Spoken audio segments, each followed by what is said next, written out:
नमस्कार साथियों, जय हिंद।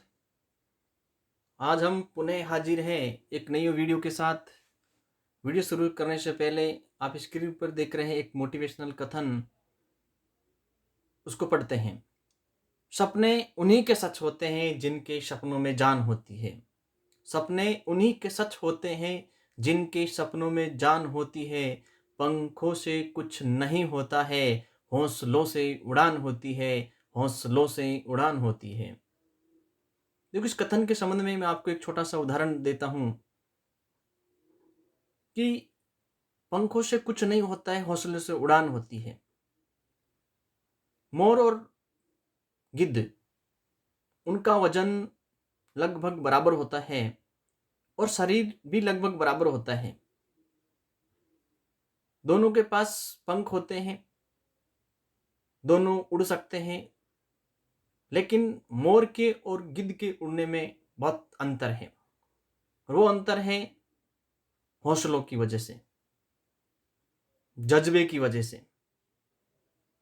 मोर कायर होता है, उसके पास पंख होने के बावजूद भी वो लंबी उड़ान नहीं उड़ सकता है।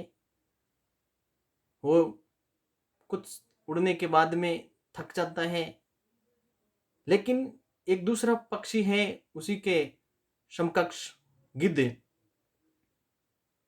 जिसको अपने पंखों पर हौसला होता है, विश्वास होता है और खुद को अपना आप पर दृढ़ निश्चय होता है।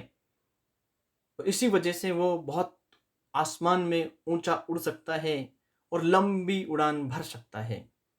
उसी प्रकार से व्यक्ति को भी कुछ जिंदगी में हासिल करने के लिए, अपने जीवन के सपने सच करने के लिए दृढ़ निश्चय, जज्बाती और अपने कार्यों करने की क्षमता पर उसको हौसला होना चाहिए, तभी वो जिंदगी में सफल हो पाता है। अब हम अपना जो वीडियो है, अपना जो वो है छायावादी कवियत्री महादेवी वर्मा के बारे में। महादेवी वर्मा नाम सभी लोगों के जहन में है, उसको जानते हैं। छायावादी की बहुत प्रसिद्ध कवियत्री थी ये, और गद्य में इनका भी योगदान अनूठा था। आज हम इस वीडियो के माध्यम से महादेवी वर्मा के जीवन परिचय को और साहित्यिक परिचय को जानने की कोशिश करेंगे। और जाहिर है कि ये वीडियो उन सभी हिंदी के विद्यार्थियों के लिए एक ब्रह्मास्त्र की तरह काम करेगा, जो हिंदी विषय से TGT, PGT, RPSC first grade, second grade, college lecturer और यूजीसी के द्वारा नेट की जो परीक्षा होती है, उसमें यूजीसी नेट और जेआरएफ के लिए भी ये बहुत ही फायदेमंद होगा। तो इस वीडियो को आप पूरा जरूर देखना।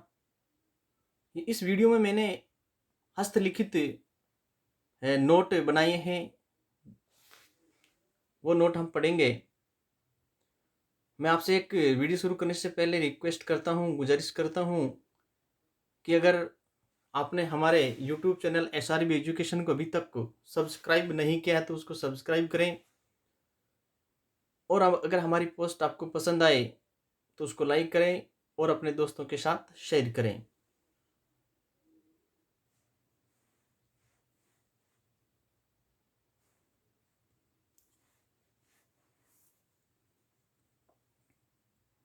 तो साथियों, आज हम पढ़ने जा रहे हैं महादेवी वर्मा के बारे में। महादेवी वर्मा जी का जन्म 26 मार्च 1907 ईस्वी को होता है। 26 मार्च 1907 ईस्वी को। और इनका देहांत 11 सितंबर 1987 ईस्वी को अशोकनगर, इलाहाबाद में होता है। छायावादी कवियत्री और गद्य लेखिका। छायावाद की यानी हिंदी साहित्य में ये छायावाद युग से संबंध रखती है। और गद्य की लेखिका तथा आधुनिक युग की मीरा। इनका उपनाम है आधुनिक युग की मीरा, यानी इनको आधुनिक युग की मीरा के नाम से भी जाना जाता है। से प्रसिद्ध महादेवी वर्मा का जन्म 26 मार्च 1907 ईस्वी को फर्रुखाबाद, उत्तर प्रदेश में एक सुसंपन्न परिवार में होता है।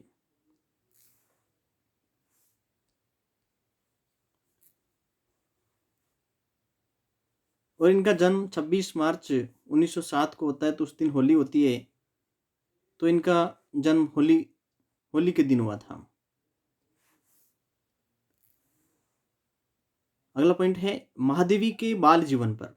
महादेवी के बाल जीवन पर इनकी धर्मपरायण माता हेमरानी देवी, और इनकी जो माता हेमरानी देवी है वो धर्मपरायण थी, धर्म पर ज़्यादा विश्वास रखती थी।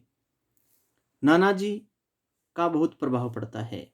माताजी से धार्मिक ग्रंथों का ज्ञान मिला तथा नानाजी से काव्य रचना का पहला पाठ सीखने को मिला।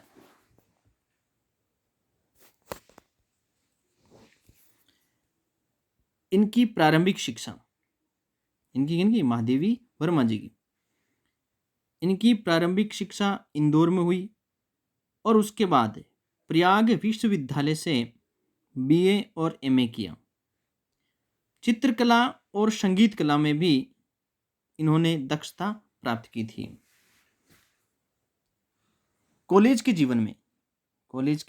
जीवन में हिंदी की एक प्रसिद्ध कवियत्री सुभद्रा कुमारी चौहान से उनकी घनिष्ठ मित्रता थी।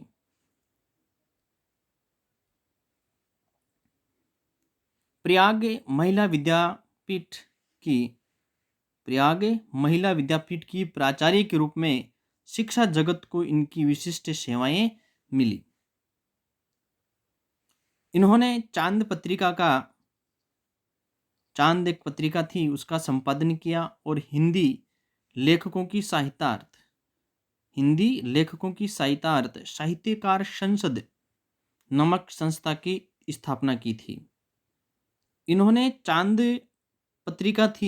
इस चांद पत्रिका का कार्यभार 1932 ईस्वी में संभाला था।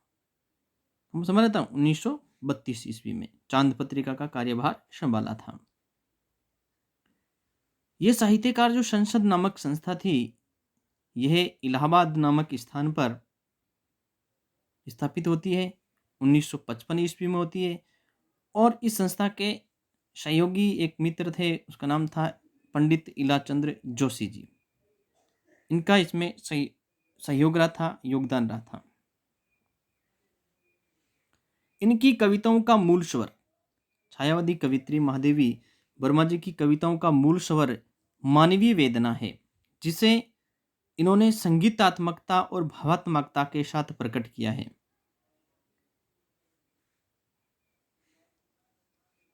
ये 2 बार लिखा गया है, एक लाइन है ये। इनकी प्रमुख काव्य कृतियां: निहार 1930 ईस्वी में, रश्मि 1932 ईस्वी में, नीरजा 1935 ईस्वी में, संध्या गीत 1936 ईस्वी में। तो ये 3 कविताओं का हम शॉर्ट में ऐसे याद रख सकते हैं, नीरनी, निहार, रश्मि और नीरजा, इस नाम से क्रमशः है। एक इनका काव्य संग्रह है यामा, जो 1940 ईस्वी में प्रकाशित होता है। अभी 2021 में जो कॉलेज लेक्चर का एग्जाम हुआ था, उस कॉलेज लेक्चर के एग्जाम में एक प्रश्न पूछा गया था, ये इसी संग्रह से संबंधित था कि निम्न में से कौन सी काव्य कृति है जो इनके यामा संग्रह से संबंध नहीं रखती है या उसमें संग्रहित नहीं है। तो याद रखना, ये सवाल बहुत मोस्ट इम्पोर्टेंट बन सकता है आने वाले समय में। तो इसमें है निहार, रश्मि, नीरजा और संध्या गीत। निहार, रश्मि, नीरजा, संध्या गीत। निहार 1930, रश्मि 1932, नीरजा 1935 और संध्या गीत 1936 ईस्वी में। इनमें इनके जो महत्वपूर्ण गीत थे उसका संकलन किया गया है।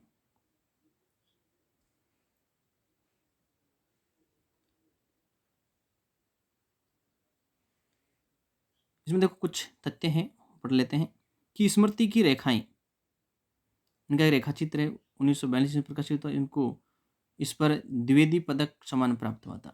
द्विवेदी पदक सम्मान इनको प्राप्त होता है। एक इनकी रचना है नीरजा, इसके लिए इनको सकेशरिया, कहीं कहीं इसको सेमसरिया भी लिखा जाता है, शमशरिया ऐसे नाम से लिखा जाता है। समयसरिया कहीं पर ऐसा होता है, कहीं ऐसा लिखा होता है शमशरिया। तो दोनों लगभग ये सेम ही है कि सेक्सरिया समयसरिया इस नाम से जाना जाता है। तो इस पर याद रखना, नीरजा पुरस्कार के लिए इनको मिला था। रश्मि और नीरजा काव्य संग्रह पर मंगला प्रसाद पारितोषिक मिलता है। मंगला प्रसाद पारितोषिक कौन सी रचना मिलता है? रश्मि और नीरजा काव्य संग्रह पर। यमा पर यमा कृति है 1940 ईस्वी में संग्रहित की गई थी। इस पर महादेवी वर्मा को सन 1982 ईस्वी में भारतीय ज्ञानपीठ पुरस्कार प्राप्त हुआ था। भारतीय ज्ञानपीठ पुरस्कार इनको मिलता है 1942 ईस्वी में मिलता है। यमा काव्य संग्रह के लिए मिलता है। दीप शिखा 1942 ईस्वी। सप्तपर्णा 1960 ईस्वी में। ये सप्तपर्णा है, ये एक अनुदित रचना है, यानी इसको अनुवाद करके लिखा जाता है, वो अनुदित रचना होती है। महादेवी वर्मा कृत सप्तपर्णा में ऋग्वेद के मंत्रों का हिंदी काव्यानुवाद संकलित है। ऋग्वेद के जो मंत्र है, इन ऋग्वेद के मंत्रों का हिंदी में उसका अनुवाद किया गया है। महादेवी वर्मा को हिंदी के विशाल मंदिर की वीणा पाणी कहा जाता है। किस कवित्री को हिंदी की वीणा पाणी कहा जाता है? तो वो है महादेवी वर्मा। अयोध्या सिंह उपाध्याय हरिओद ने महादेवी के प्रथम काव्य संकलन निहार, अयोध्या सिंह उपाध्याय है, उनके हरिओद जी ने उसका उपनाम है। उन्होंने महादेवी के प्रथम काव्य संकलन निहार 1930 ईस्वी की भूमिका 1930 ईस्वी में लिखी थी। महादेवी वर्मा का ब्रजभाषा और आरंभिक खड़ी बोली की कविताओं का संकलन सन 1984 ईस्वी में प्रथम आयाम शीर्षक से प्रकाशित होता है। यानी उनकी ब्रजभाषा और आरंभिक जो खड़ी बोली है, इनकी कविताओं का संकलन 1984 ईस्वी में प्रथम आयाम नाम से ये प्रकाशित होता है। महादेवी जो वर्मा है, ये बौद्ध दर्शन से प्रभावित होने की वजह से इनको रहस्यवादी कवियत्री के रूप में स्वीकार किया जाता है। इनका सर्वाधिक प्रिय जो प्रतीक थे वो थे दीपक और बादल। महादेवी वर्मा के सबसे प्रिय प्रतीक किसको माना है? दीपक और बादल को।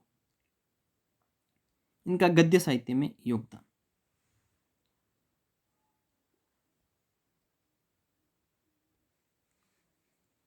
रेखा चित्र, गद्य साहित्य में सबसे पहले देखते हैं रेखा चित्रों को। अतीत के चलचित्र 1941 ईस्वी में, स्मृति की रेखाएं 1943 ईस्वी में, मेरा परिवार 1972 ईस्वी में।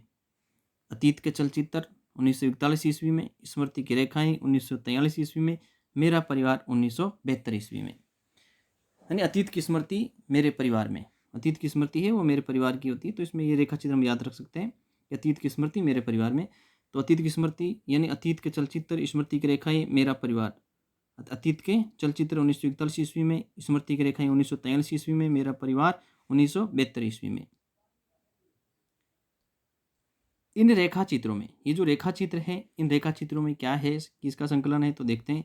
इन रेखा चित्रों में महादेवी ने भारतीय जो नारी होती है उसकी विषम परिस्थितियों की धुंधली रेखाओं को, यानी उनकी भारतीय नारियों के पास जो परिस्थितियां विषम होती है, अलग प्रकार की परिस्थितियां होती है, उनकी धुंधली रेखाओं का स्पष्ट करने का प्रयास किया है।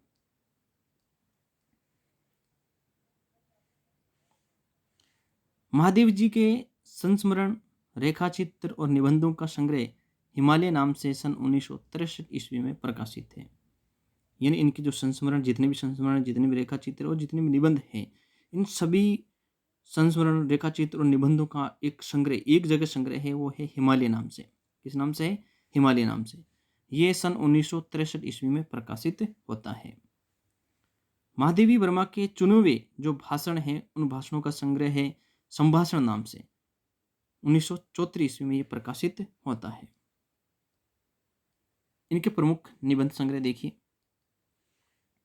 श्रृंखला की कड़ियां 1942 ईस्वी में। श्रृंखला की कड़ियां 1942 ईस्वी में। इनका एक निबंध है शणदा। एक निबंध है, उनका नाम है शणदा। 1956 ईस्वी में यह प्रकाशित होता है। ये एक प्रकार का ललित निबंध है। इस शणदा निबंध में क्या है? इस निबंध में महादेवी के विचार भाव की सीमा रेखा का संस्पर्श कर गए हैं। यानी जो उसके विचार भाव कैसे हैं उसके बारे में इसमें लिखा गया है। फिर इनका है तीसरा, साहित्यकार की आस्था। साहित्यकार की आस्था, ये 1964 ईस्वी में प्रकाशित होती है। इसमें महादेवी जी का काव्य चिंतन साकार हुआ है। इन काव्य के प्रति जो चिंतन है, काव्य का चिंतन है, उसका ये स्वरूप इसमें साकार होता है साहित्य की आस्था नामक निबंध में।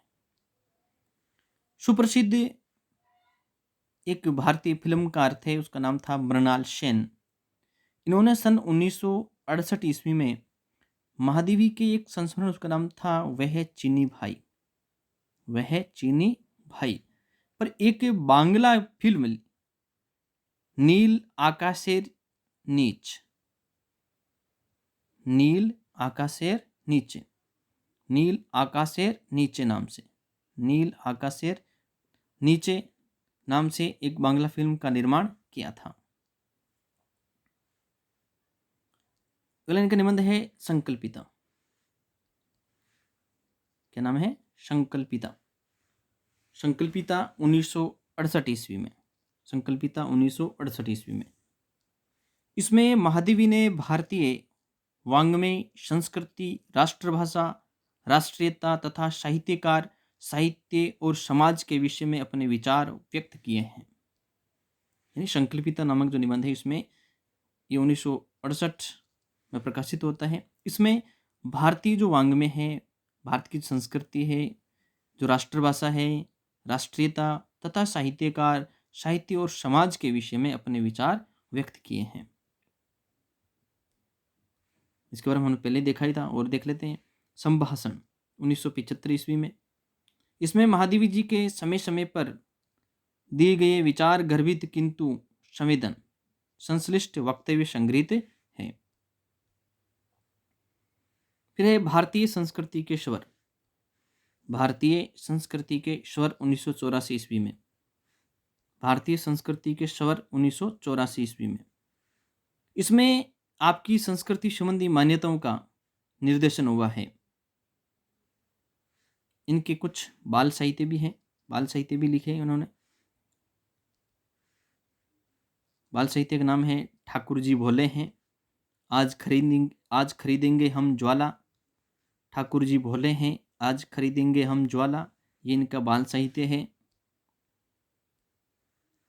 और इनका आगे देखते हैं संस्मरण। स्मृति के आधार पर कोई भी रचना लिखी गई संस्मरण कहलाती है। पथ के साथी, पथ के साथी 1956 ईस्वी में प्रकाशित हुई। पथ के साथी 1956 ईस्वी में।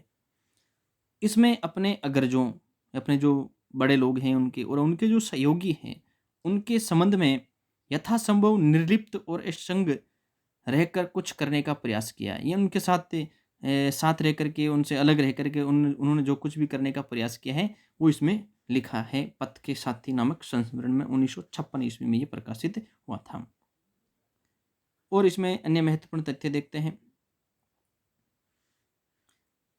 इनमें इनके जो परिवार है इसमें लगभग 200 वर्षों तक, या हम कह सकते हैं 7 पीढ़ियों के बाद पुत्री का जन्म हुआ था। अतः इनके दादा का नाम था बांके बिहारी जी। बांके बिहारी जी हर्ष से झूम उठे और भगवान का आशीर्वाद मान महादेवी नामकरण किया। यानी इनका महादेवी नामकरण कैसे हुआ? इनके दादाजी ने इनका नामकरण किया था और दादा का नाम था बांके बिहारी जी ने, और इसको भगवान का आशीर्वाद मान करके इनका नाम महादेवी रखा था। 7 वर्ष की अवस्था में, जब ये महादेवी वर्मा जी 7 वर्ष की थी, उस अवस्था में कविताएं लिखने लगी थी। 1925 ईस्वी तक उन्होंने मैट्रिक परीक्षा उत्तीर्ण की थी। भारत सरकार ने भी इनके संबंध में उनको सम्मान दिया है।